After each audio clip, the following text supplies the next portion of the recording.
Mwabantu iyo maze kumva resi bitwe guhita umenya ngo the river of your dream media production. Nimutarakora subscribe rega muranago ahubwo filime yiswe ngwiki icara utuze ngusobanurire nico mpembegwa nico nkora. Your talent is your wealth. River Heart ngo burya ngo impano yawe nibwo butunzi bwawe. Sasa barakwereka filime nuko tuyitanguye Mr. Ayiwe kuri cyo witonze we vakubwire sha nikindi gihe ko barakuye ko bitonze ukamenya ngo mwabaga bi filime kugiye kubakanga Happy River mwabagabo. Ariko mbonye ko filime itangwe barakubira ngo Esther Muati na bakarimo cyane. We are there today ya Blaze bantu ro mukore subscribe canke filime ndayikuremo urabona. Diana ishimwe no bakarimwo Stella Kalunda. Iyi filime korenje yankanze Tony Isaboke na bakarimwo mukiswe ngwiki mwabantu mwe akabakise agashuka biciyane the worst prison. The worst prison. Gereza mbi niyi. Ariko uri kubona bisagara Happy River story yarayiteguye neza yitonze uyu mugabo. River Heart Films abari kumwe na Yaya Films Production nabagiye bategura. Ariko uri kubona abandi bana wowe shiri ngo nakwereka ibintu ngo utarigira ubona rega ariko nawe uri kubibona ngabo ucece ariko nabageze aho nabibonye. Surprise biga bakangwa bashukwa n'ubuntu buto buto. Surprise wangu sibyo nini unaona kuna nini huku biga hantu nataka uzungushe macho nagomba uzengurutse amaso yegero hino huko urabe hariya tazama na kule urabe na hariya ukatazama na nyuma urabe ni nyuma urayibona naona hoteli natiko ndikubona hoteli oh come on madale don't worry my love ntugire ikibazo sheri leo nataka nikuhakikishie umefly sana. Wano musingomba ngomba kwemeza neza kuza kunezerwa nta kindi nkeneye. Unezerwe umere neza. Nikaona nikufungulishie biashara hii kubwa ili tuweze kuandaa vizuri. Ngomba ndakugururiza ndetse business ikomeye kugira ngo bizokomeze bimere neza urumva? Nivyo nkeneye. Sijaona kabisa mwanamke anayependa biashara kama wewe. Sindigira mbona umukobwa akunda gucuruzi gusumba wewe. Uruwa mbere gose urujuka uruwa mbere ukaba wakabiri ukanikurikira mpaka ukarangiza urutonde gose buri Kids Meal. Hey. Thank you. Murakoze. Mbega ukina filime rega ni budget mwabantu sivya bene ngo twebwe ngo turakina filime izihe filime se mukina ko mubeshi. Filime ni budget udafise amafaranga bugira bivamo. Tuonyeshe. Kubana nkaba. Uone sasa vile wanakushughulikia vizuri. Ngira ngwero kuri bagiye kwitaho neza cyane none. Ndio my wife. Wiri umugore wanje. Na baadaye nitaweza kuwajulisha vile mambo yataendelea. Abanza komeza comment komeza kugenda nyuma. Thank you so much. Murakoze cyane. Karibu. Murakoze sheri. Birangira muriye bikarangira muriwe nuko bigenda. Muri isi nuko bigenda buriye. Kumena guri mireti she. Usijya ari sheri tumia. Nkibaza impamvu twe badadushira mu masene yo kujya ngasigara numiwe. Bazogira umuntu bamuterese muri sene yo gusabiriza uzuhakura mwiye. Mugabo hagera mu kujya hakaza abandi mwabantu mwe. Filime shawo. Mukobwa baje abakobwa barahiriwe muri iyi sipe. I'm happy for you. Sheri ndakwishimiye pe. Thank you. Murakoze. Sana. Ndanezerewe cyane. Mwanamke kama wewe. Kandi ndanezerewe kuba mfise umukobwa nkawe. Ananijali. Anyitayeho. Heshimu. Anyubaha. Mwenye tabia nzuri. Afise ingeso nziza n'imico myiza. Duniani kote. Nararondeye mu isi yose pe. Nina kila sababu ya kukushukuru. Mfise buri mpamvu yo kugushimira. Kwa kuwa miaka 6 sasa. Kubona imyaka 6 yikubise. Tukiwa katika mahusiano mazuri. Turi mu mubano mwiza wihariye kandi atakibazo. Atakango nongo. Naelekea kunifanya kuitwa baba. Ubu rero ndi kwerekeza mu nzira yo kwitwa papa. Jana na kuitwa baba wa familia. kandi Kushukuru sana mke wangu. mu minsi mike uzobiri wangiza umugabo kandi mu minsi mike uzobiri kuranganisha mu nzira yo kungira kandi papa w'abana ariko nawe Unaweza kama tungekuwa tayari tuna mtoto basi tungepanga hii nafasi iweze kuitwa jina la mtoto wetu. yaba dufise umwana nako twari gupanga ahantu hakitwa izina ry'umwana wacu mugabo nta mwana turavyara. Sawa, guess mtoto wetu wa kwanza aitwa nani? Tuzokwita gute umwana wacu wa mbere? Wewe unaitwa Sky. Je, ni Happy River muri Sky? Tunaweza kumpa Riska. Wewe. Wow, jina nzuri. Riva na Skala. Riska. Yes. Kwa hili Tuzomwite gose burya Riska siho sawa se. Duturanye amazina yanje nayo bigende neza. zalia mtoto wa kike. Hii ni ahadi Wow. ambaye anakukaa. Wow. Kandi burya nzokuvera umwana w'umukobwa wa mwana azokwitaho nawe kandi buriya se nkubesha ukamengo inda baba intanga ngabo urazibwira ati ubwenda uje bakobwa ni suko bigenda. So guess what? What? Guess what? Keka tomboza What? tomboza sha Your sister? I'm the newest boss in town. uburundi bose musha mu gisagara. Tell me that you own this marvelous place. Ntumbwire ko hano gose ari uhagaba. But I have a quick question. Where did you get the money? Ariko mfise ikibazo amafaranga yakuye. Did me all this? Which one? Hari umusore yangura ibi byose nde? You mean which one? How many boyfriends? Ugomba kuvuga ngo ufise bashari bangahe? Happy River. Yeah. Ni Happy River yakuguriye. Cyane. Eggs. Are you happy for me? Uranezerewe. Oh, sorry, just a minute, please. Ariko banzo ndire gato nkwereke muko. Wagiye kuba boss lady mushasha. Babe. Sheri. My darling Scala. How are you? Ndabira ngo ufise bashari bangahe kumbe hari n'ikindi afise igishuga ndadisha yawe singico. Inakuwaje mambo ya passport? Ndiko atigura gusega na za passport. Visa and passports. Yeah. Passport? I know, yeah. Nitakutumia hiyo pesa alafu Ndabizi ndaguha ayo mafaranga. pesa ya kufuatilia mambo ya passport pia. Ndaguha amafaranga ndayakurikira mu kajya amafaranga y'ivya passport. I miss you too. Niyo mpamvu yimwe navuze ngo burya ngo wakuguriye ahantu ninde. Na wewe pia. Sheri wowe Ongera. ugomba kuvuga ikifise bangahe. Ko bigaragara gose burya umukobwa n'umukuzi w'ivyinyo. I love you. Ndagukunda. Wewe. Wowe Wewe. buko kobwa afise abakunzi nuburo afise abakunzi basumba n'ubwinshi bw'indagara turashize kumba umukobwa n'igisumizi afise abakunzi erega n'ubundi uri umukobwa nyene wisobanukiwe saba ngo ko bavukiye gukora mwe mwavukiye gutwara inda hari kindi se bakore babazanire cuma urete sasa kubesha uri kumunira ibogari Wewe mwanamke. ariko buko chewe Nini unaongea? uri kuyagana nde What do you think, babe? I can explain. no gusigura ntajya gusigura bihari Ni mimi, mbona mimi niko hapa? ariko numvise uva nagukunda she nije ndinga undi mukunzi ufise I ninde can explain, babe. no bisigura Wewe nitakutandika. ndakuvutagura Confident. ndagutabire ikofi ry'imiriro se mwari muze ngo bigenda gute iyo mutanguye kwihebera inkumi muzikundisha zitabasabye kuzikunda karibu murakoze cyane kamatabizu yego Umepika nini leo? Napiga maini. uri guteka iki That's good. cyane vyiza Sawa. sasa uyu mugabo twamubonye nawe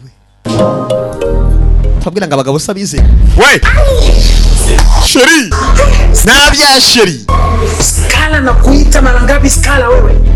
Na kuita mara 3. Skala. ndaguhamagaye gatu skara Shetani sio binadamu. uri seki nako uri na kibi duri umwana w'umuntu wewe Miaka 6. Kumbe wewe ni mnafiki, una mtu mwingine ambaye tukabana imyaka 6 kumbura ingiyajya ufise undi mukuru nagira icuvuga ciceka fungi ngarandi mvuze mkubwa malaya. uri maraya mukuru abarumigwe ko muri kutuvangira apeti zibura Kitu ulichokuwa unakifanya. ibintu wakoze nibiki wowe I know you. ndakuzi Kila kitu. ngenda kuzi kuburi buri kimwe Unakujua kama nakufuatilia. Yes. Na hivi vitu vyote nilikufungulishia ili kuona kama wewe unaweza ukabadilika. ibi byose nabikugururije kugira ngo ndabe kushura guhinduka nduguruza ama business ku izina yawe aya ama business yose ni wewe ariko ra nuko Mimi na plan kukuoa. ariko ndapagara gukurogora dukuru buko dushingira ngo bigende neza Ukaolewa huko. Yaani Australia kuna mali zaidi ya hizi ambazo nimekuwekea hapa Afrika. ngubwiza ukuri mukobwa muri Australia hari imari nyinshi zisumbi zinakubikinga muri Afrika kumbe nisi umusore uri mu diaspora Explain. ariko no kwisigura sheri I can explain. married. Sigura iki wewe wa muhemu. Mimi nakufungulishia mali za mamilioni ya pesa. Nakugura ujye gose ama business atandukanye amamiliyoni ndayakonsoma kugira ngo bashe kubaho neza ariko rabi biri kurankorera. Wewe una shetani ile ibilisi. Office satani umwe mubi urumva amahembe hafi 100,000 Of time wasting. Ibi byose kwa rukwangiza igihe cyane. Inapotezea watu muda. Una date na mtu miaka 6. Ibaza ukuntu uri satani kaze kuburyo wangiriza umwanya igihe mugakunda umuntu imyaka 6. Uze hujaona. Kweli? Hiyo ni spirit of time wasting. Ubwire ngo sio mwemu yo kwangiriza igihe cy'umuntu. Mimi sio muombaji, mimi si pastor, mimi si bishop. Sindi umusenzi ndagukemeye. Tumu. Umva nkubwire. Umenifanya niachukie mapenzi. Kabisa. Umenifanya niachukie mapenzi. Utumye uyu munsi bugira nicuza mu by'urukundo pe. Mapenzi si yawezi. Wewe uyu munsi urukundo bye ngona. Haiwezi kukutana hata siku moja. Kwanza hilo jina la mapenzi kwangu mimi naweza nikalibadilisha. Nikasema mapenzi ni mashenzi. Wewe uyu munsi wabuje ngiye guhindura n'iryo zina ry'urukundo ngiye kurihindura ngo ndagite urukundo rububwa pe. Sokera. Muze mwitondera guhereza abantu ibintu abakobwa ibintu. Genda na kurikira abukogasa. Aya urukundo rwaranze. Sasa barakwereka ku rundi ruhande. Arabibaniye neza. Ibintu ni munanga. Iyo magabo twabonye hamagara nawe. Uzize ngo sumwizeye. Erega burya bagabo niyo mpamvu burya sharia ya dini kubwira ngo bane. Umugabo rega nanyugwa biragoye. Urazi impamvu atanyugwa? Uyu mugore mubanye mu nzu bagomba kugerageza ngo yo hanze imera gute. Ndi kuvuga imihanda yo hanze imeze gute nayo.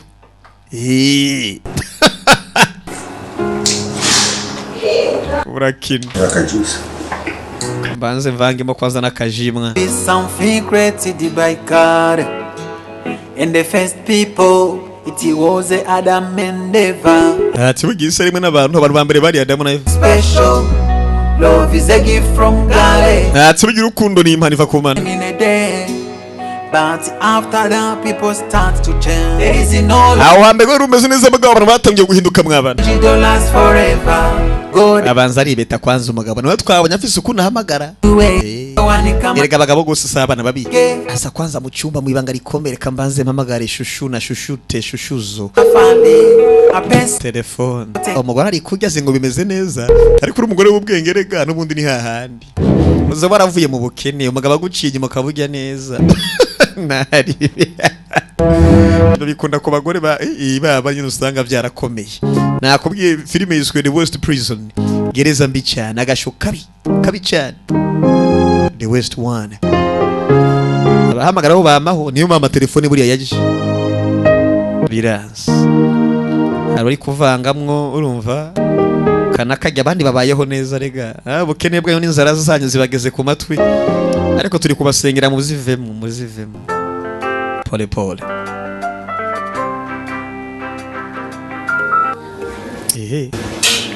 Hello. Yewe. Sheri. Do you want? Ushaka iki? Unataka nini? Unataka nini wewe? Mwanamke lakini pia unafaa uelewe upande yangu. Tagomba basi usobanukirwe oya pe. Na wewe achana na mimi. Narakubyerekana na. Na wewe ni cheat. Wewe waramemukiye unchinyuma. The fact that siku satisfy in whatever you wanted ndio nakupatia authority ya kwenda kutafuta wana. Kubona ko ntigeze gose ndakunyura mu byo washaka byose wabonye nkaho umengo nyine wonchinyuma ko nyine. Mimi achana na mimi. Ndavuze ngo rekana nanje poteri ya mbahari man mvuze ngo iki wapi? Pata nimeingia kwa nyumba nimepata na mwanamke mwingine. Wewe ulikuwa sawa nayo. When you brought that woman then you left. Waramwiye wa musi ngo aronse undi mugore mushasha ngo meze neza. Ikibazo no ryamagore narakumvise nanje rero ntahura twaravavanuye. Na but uva. No, acha kunipatia lame excuses. Reka kumpereza ivyitwazo vya fake bira. Uko no malaya. Wewe uri ndaya yigendera, uri ndaya mbaya urumva? Sawa venye niko. I told you siko ready kuvunja ubikira wangu before. Je meze neza narakubwiye kandi yuko ntiteguriye guca you can wait. Utakaza busugi bwanje ndakubwira tundegereza. Uyo mugabo yagomba mugu yagomba pucho. Yagomba kuri munzenze umukobwa ati barakubesha. You trying to justify? Uri kugerageza kwisigura neza. No, I can't even siwezi kuelewa hata kidogo. Ntabwo gusobanukirwa rega wapi? Twaravanye. I'm not even understanding anything hapo. nimekuwa understanding for long but sikwa nta nabwo niho kumva neza bugiye nagusobanukiwe kera abagabo byararangiye. hapana. Oya. They refuse to understand. Ubu ndanse kubisobanukirwa. Achana na mimi. Let me Rekana nanjye. peace. Achana na mimi nitafute.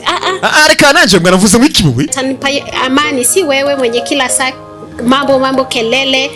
Jengene uzomereza amahoro apana yo gose buri munsi y'amarinduru. Sasa ibara mutaye ure gose umukunzi ya mugambani. Kandi urumva sheri ariko nk'uyu mwokundana koko sheri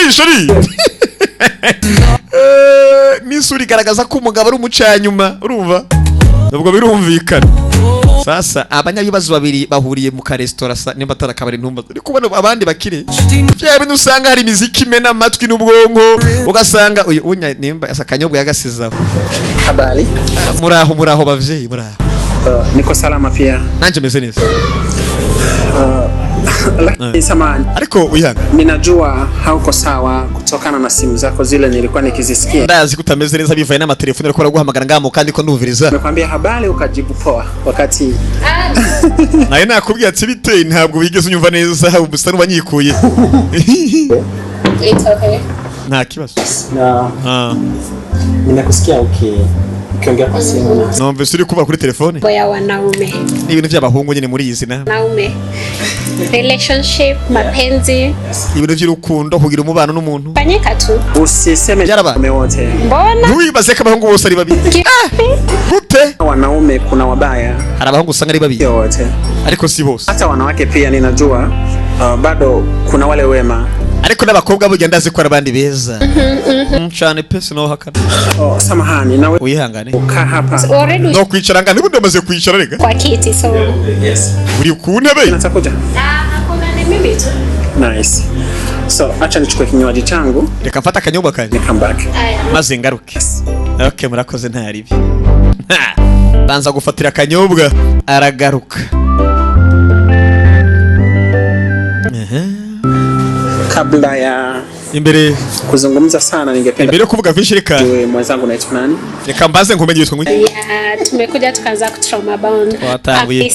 Lisa. Je nitwa Lisa. Lisa? Nice name. Akazina keza mbega. Asante. Murakoze.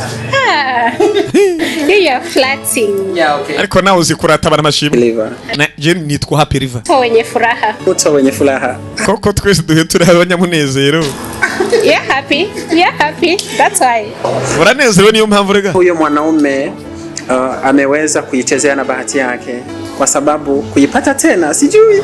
Ndikubona ngo siyo muhungu ariko uravuga kuri telefone ndetse yarakinishije amahirwe yiwe kugira ngo azoronke amahirwe kandi biragoye. Hivi kumupata wife material ni kama kucheza kamali ya milioni 100 ukashinda. Urazi gose bijya kuronka umugore mwiza wa mugore azogutungira urugo wa mugore nyine umugore nyamugore umukenyezi w'urugo nyine shabisa no gukina kamari gose bijya urukura kina akamari kimiliyoni 100 bikarangira utsinze. Kumupata mke bora au mume bora. Hatufundishwi jinsi ya kuipata ndoa iliyo sahihi. Tweba twigisha gusa kubona umugore mwiza n'umugabo mwiza ariko nibatwigisha uko iyo mubano wo hagati w'ababiranye ukomeza kumera neza. Shuleni hatufunzwi hizi vitu. Koko kwishuri nitwigishwa ivyo bintu umubano mwiza hagati y'umugabo n'umugore gose biga biragoye. Ni historia ya mapenzi tena kidogo. Urazi ni nkuru y'urukundo nyine ukuntu. Kumbua jo lazima nipende tena. Abizongora kugira ngo mbashe gukunda amagabo n'ingoma nkunda kandi.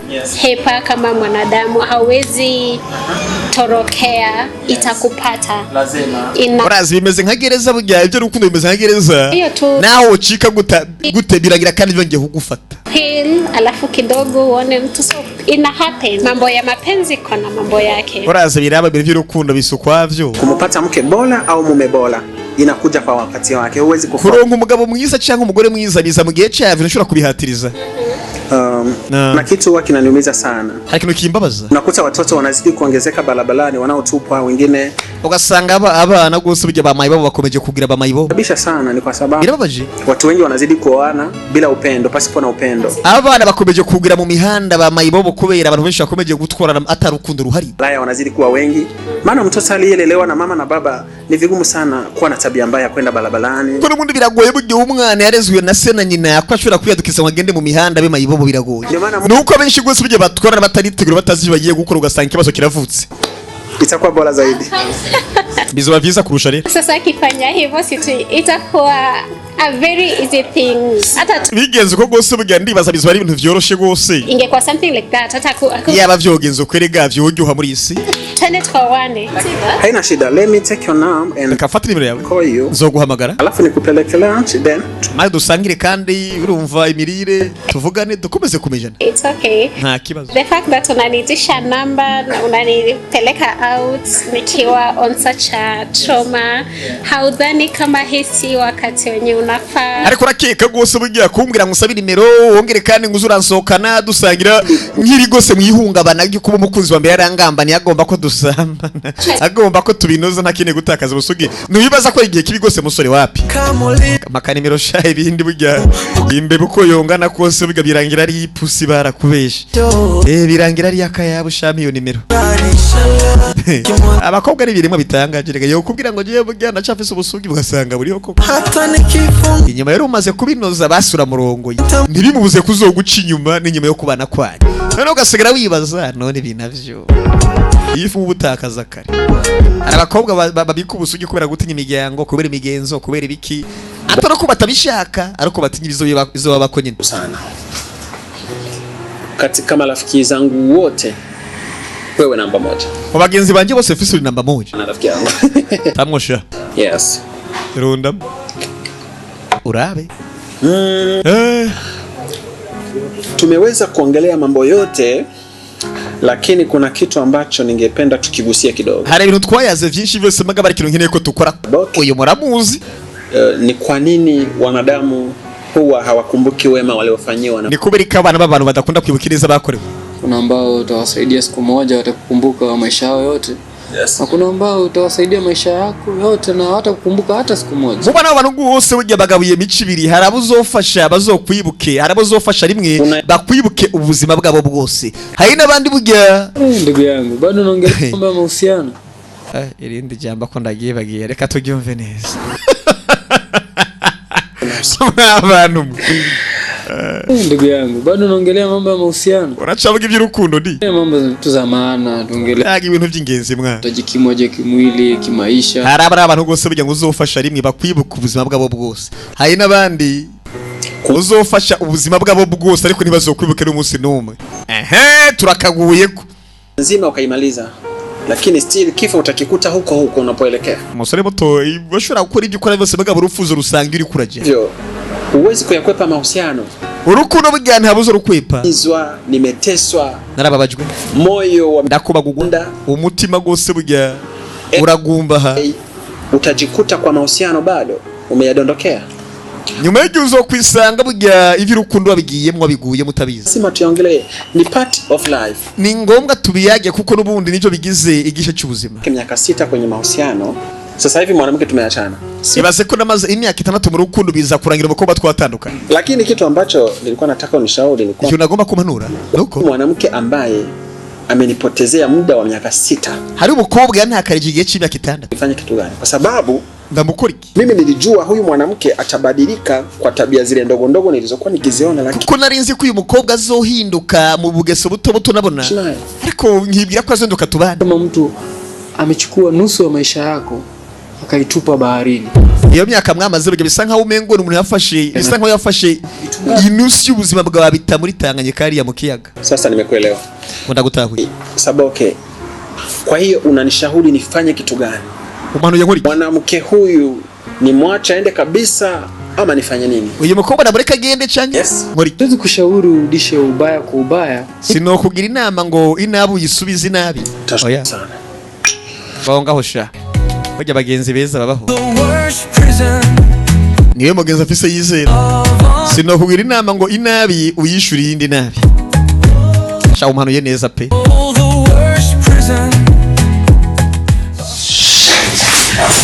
Filime yatanguriye. Wow! Filime yatanguriye hamwe abantu. Tayari. Nikoye. Banzo feyo. Urangambanira iyo myaka yose kwe. Riva. Ni wewe. Ni wewe. Huku ni wapi? Shut up. No. Chichika. Wewe nini tu unajaribu kufanya? Kwa nini ulinidanganya? Kubera iki wambeshe? abanza aramwambura kwanza amariye ko atambikira kuba ikiwambeje. Fungue, naumia. Wewe una nini cha kuongea? Una kitu gani cha kuongea machoni mwangu wewe? Malaya mkubwa msaliti. Wori ndaya nkuru umugambanyi mukuru. Ufanya, naomba unifungue. Ndakwingiza ko sumbohore. Huku ni wapi? Ariko hariye. We. Shut up.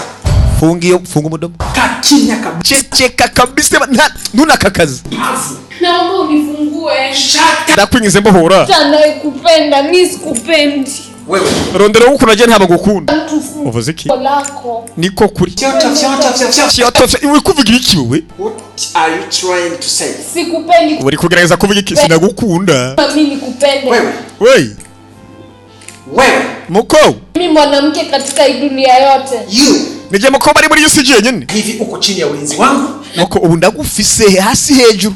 Usema kama haunipendi. Kumbwira kutankunda nona kwica. Makini sana na mimi. Unyitondere mukobwa. Uwe makini. Unyitondere kandi unyitondere. Ukitambua ya kwamba nina kisu mbele yako. Usobanukirwe ko ufise imbugiti imbere yawe. Potezea muda wa miaka 6, si ndio? Wanaka igihe cy'imyaka 6. Wote na mimi.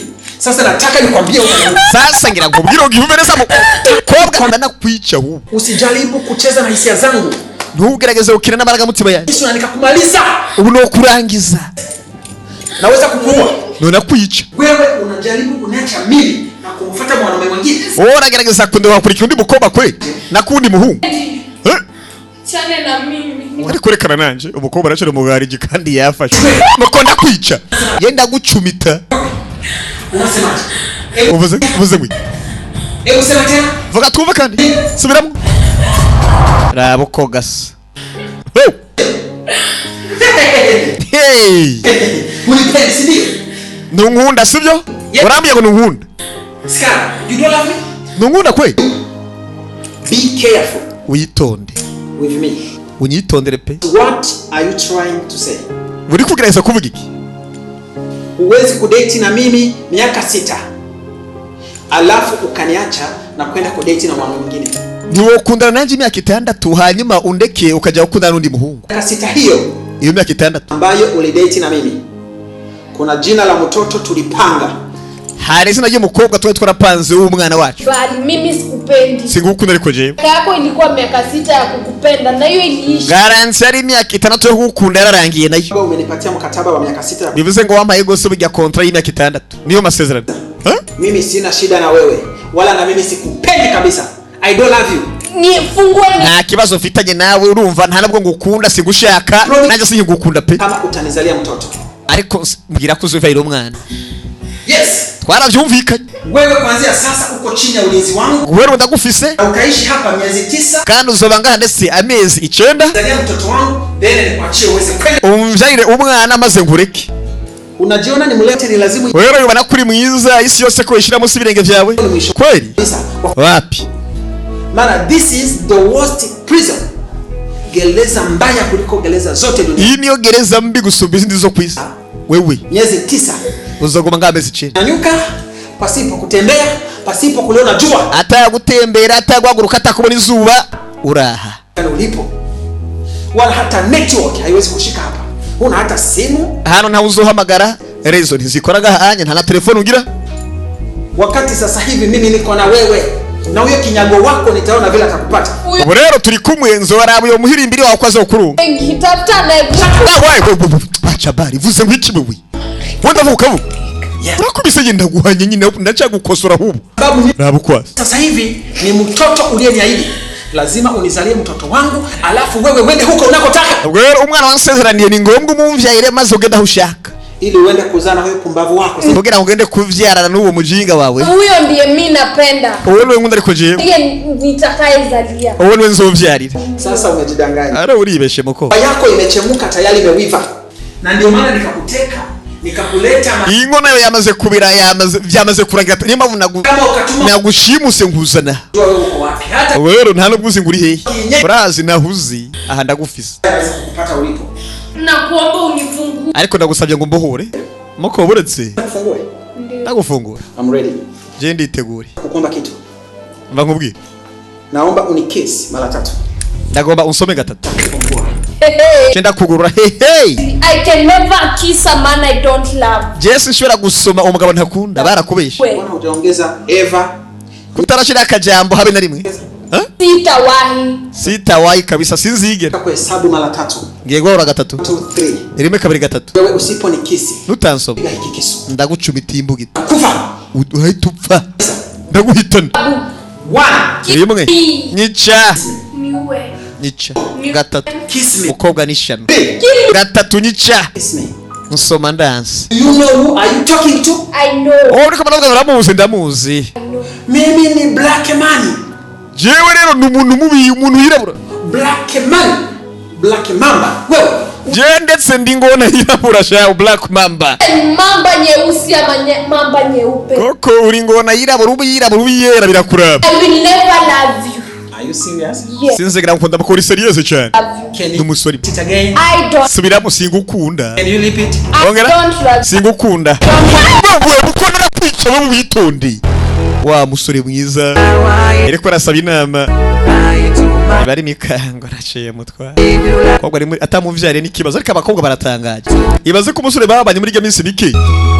Uyu musore barabanye muri yo myaka 6 amusoma ni bisanzwe mugabo uyu munsi ko umusore amaze kumuvumbura nta kumusoma. Ubu yajya yakoze kere ntagiye kubukora. Kobwa sigaye agiye amahaziritse gahunda nizo ntawe yohamagara. Hey! Skala? Afise urukundo rw'ibisazi uyu musore nawe. Urukundo rwaramucanze. Sheri. Myaka 6. Ndekura. Sinshaka. Sheri ndekura. Skala, come on. Skala, come on. Umva, dance. Ina maana Skala hujaweza kubadilisha nafsi yako kabisa? Skala bivuze nturahindura ibitekerezo. Uwe. Mbohora. Hujabadilisha mawazo mpaka sasa hivi? Skala nturahindura ibitekerezo kwe. Naumia unaniuliza kuhusu mawazo. Je ndaba bari kurambaza ivyiyumviro wewe? Unifungue. Sasa Mbohora. chako ndicho kinakufanya uweze kuendelea unafungwa. Ico kiburi kiri gutuma ukomeza gufunga. Mimi nafikiri una njaa, si ndio? Je ndakeka. Una njaa sana. Urashonje pe? Nilikuwa nimefikiria pia kukupikia chakula. Ariko ndibira ko no gutekera. Pia niweze kukuletea machungwa. Kuna machungwa. Ndakuzanye gose n'amachungwa kugira ngo bashe kujya. Ila baby, kitu ambacho kinanishangaza. Kiri kuntangaza. Kuna kiburi kile. Waracyafise. Sasa ikiburi cyinshi gikurimo. Moyo wako. Ndagomba urusha umutima. Zamani vile tulivyokuwa katika siku zetu za mwanzo za. Ntakera tugikundana mu ntango. Mimi nilifikiri sasa hivi ninaweza nikata tukakaa tukazungumza. Narenze ngo tukukuja tukavugana. Tatizo twakemura ibibazo. Utanifungua ama ufungue? Uramfungura numfungura. Fungua lakini Aya nifungue. Sikanda gufungura umva mbohora kwanza. Naumia. Ndababaye. Utachukua ufunguo nikufungue lakini nisikilize kwanza naongea nini? Ndagufungura ngo abanza unyumvirize. Skala. Sina nia mbaya kwako. Reka nta ntego mbi ngufitiye. Kitu ambacho wewe umefanya Skala sio kitu kizuri. Ikintu wakoze Skala sikino chiza. Eti miaka 6 Skala na kwenda kuchukuana na mwanaume mwingine. Imyaka 6 kwe dukundana ugacifuta ndi muhungu kwe. Mimi nikachukua maamuzi haya. Niyo mpamvu vyatumye nanje mfata umwanzuro uko twakundanye imyaka 6 tubirangira ukunze ubundi. Urumva nta utobabara. Siko tayari Skala ni kuona kiu unamzalia mtoto mwanaume mwingine. Nisikibaze gose ngo atari kuvaira undi muhungu ngumwana kwe. Niyo mpamvu rega nababaye nanje. Chukia nakupenda sana wa Skala. Ndagukunda Skala sino andeka. I love you. Skala ndagukunda. Unajua urazi tano ni kitu kizuri sana. Umubano ni kintu ciza cyane. Na pia watu kutengana sio kwamba wote wanakuwa wamependa watengane. Kandi abantu gutandukana burya siko baba bakunze ko batandukana rega. So tatizo ni kwamba unashindwa. Ikibazo nuko bikunanira kubibona. Maongezi, kila kitu kinatoka katika maongezi. Ibintu byose rega biva mu vyiyumviro. So nipe nafasi tuweze kuongea. Wemereze ikibanza tubashe kuvugana gusa n'ivyo nshaka nta kindi sivyo? Penda na kuhitaji nataka uwe mke wangu. Rega ndagushanke ndi kuba umugore wanje. Utanipendaje ukinileta mali kama hapa? Ariko nkunda gutekana usanya hano hanye. Pia unanifunga hadi mikono. Ibaze ho byageze naho mfunga nibiganza. Mimi sina nia. Amaboko yabuha. Love. Wowe urukundo. Uriho. Chuko love. Nivyo witu urukundo. Skala. Niacha. Si ulimpenda mwanaume mwingine? None se nakunze uri muhungu na? Nifanye nini wakati wewe umeniacha kaenda? Na ukora iki kandi waransize uja handi? Pia. Umva. Wake ni wengi. Abakobwa ni benshoya. Mimi nilichokifanya ni kukuteka wewe na kukaa pamoja hapa. Je bico nakoze ni kugukura ngaha anye urumva? Ntagushima utakuzana ngaha anye. Baby, utataka tuendelee kuishi pamoja ama usipotaka wewe utaenda kokote unakotaka. Me I don't care. Wewe ndaira gusa ibisigaye bose ndivyitayeho. Ninachokijua ni kwamba milango yote imefungwa hata ukitoka uweze kupata hata njia ya kutokea. Icoze nuko imiryango yose yugana naho soka hanze ntiwobora naho guca. Ari kuishi na mimi katika hali hii. Emera kubana nanje muri uburyo? This is the worst prison. Gereza mbaya kuliko zote duniani. Iyi niyo gereza mbi iliho ku isi gusumba izindi zose. Lakini itabidi unizoee.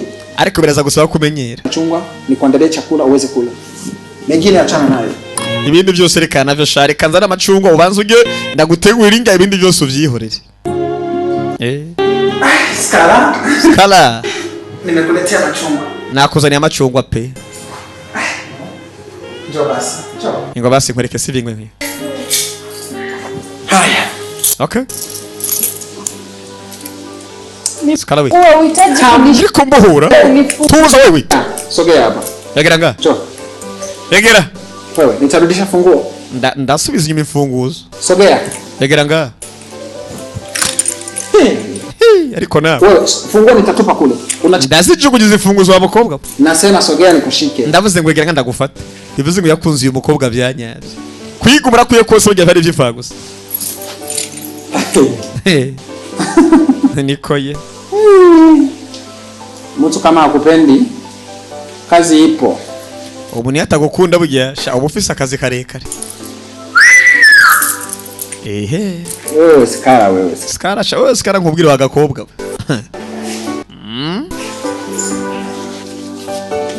Kanihorere. Kanihorere. Urukundo zorumbase sha muzorumbaze pe. Rubabasa mugire. Burya iyo urukundo rukuba baje biga no kuririmba. Happy River. Kuna kitabu kizuri cha mapenzi kimeandikwa nyimbo nzuri, hebu njoo mimi na wewe tusome tujue wapi twenda. Hari igitabo cyiza burya cyanditswe ku inkuru z'urukundo, nico gihe ngo dusome twige. Na hizi stress za mapenzi. Fise stress bigeze urukundo. Wewe stress we. Yarakimukunda pe.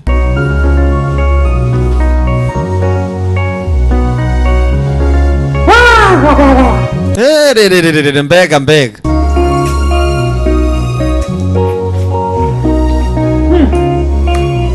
Wow. Mbega. Muko. Fata nguhe. Usangira kabisi n'agahiye n'agapfuvye. Kama ile ambayo Adam na Eva walikuwa wakisikia kipindi walikuwa katika bustani ya Edeni. Nimba ari bigose Adam na Eva bakiri muri mwitongo rya Edeni. Pia wakiwa wanapendana kwa dhati. Barakundana bajya mu bicungwe. Ungekuwa kama wao. Twadukiye kumera nkabo. Ili alaha zetu za samani. Bakwiye kumera nka Adam na Eva. Ahadi huwa ni deni kwa aliyeahidiwa, lakini anayeahidi na kutenda ni Mungu peke yake. Burya ngo ideni nako isezerano ni deni kubasezeranye, ariko burya nako kubasezeraniwe, ariko kubasezeranyeho biragoye. Mkulima kuko n'ubundi two turakora amagabo turasezerana amagabo ndetse uwukora n'Imana yonyine barakwereka inyuma y'imyaka 2. Na faida ya mapenzi ni mtoto. Burya inyungu y'urukundo kulima faida ni umwana ni mavuno. Kandi burya uko bigaragara mu buryo bwose bushoboka iyo umuntu arimye inyungu yo kurima ni kuyimbura alicho kipanda. Kuko n'ubundi umuntu wese burya azosarura ivyo yabivye ni kuvuga azokwimbura ivyo yarimye nyine. Chunga sana ahadi zako unazoziahidi kwa wanadamu. Muri make uze wirinde gose burya ku masezerano usezeranira abantu abana b'abantu, maana usipotimiza ahadi hizo kuko nutayashitse mu masezerano utaonekana muongo, uzoboneka nk'umubeshi. Je, baada ya Skala kumzalia mtoto, ese koko inyuma ya Skala kumuvira umwana imyaka 2 gose irikubise mwabantu watamulea mtoto kwa pamoja? Ese urakeka Skala hamwe na Happy River imeye kuvira umwana bazomurerera hamwe ama watatengana canke bazotandukana? Ukamenya ngo episode ya 2 ya kandi gace gakurikira basi sivyo naho sikera. The River of Your Dream Productions, River Heart Films bari kumwe na Yaya Films. Film title ni kuvuga umutwe w'iyi filime ni kuvuga titre yayo ni The West Prison. Yayoboye kandi hamwe na Happy River nkuko bisanzwe. Reka twicare dutuze turindire ikindi gice kugira ngo naco tugikoramo akazi kugira ngo abantu mukomeze mu gyohigwe. Sivyo?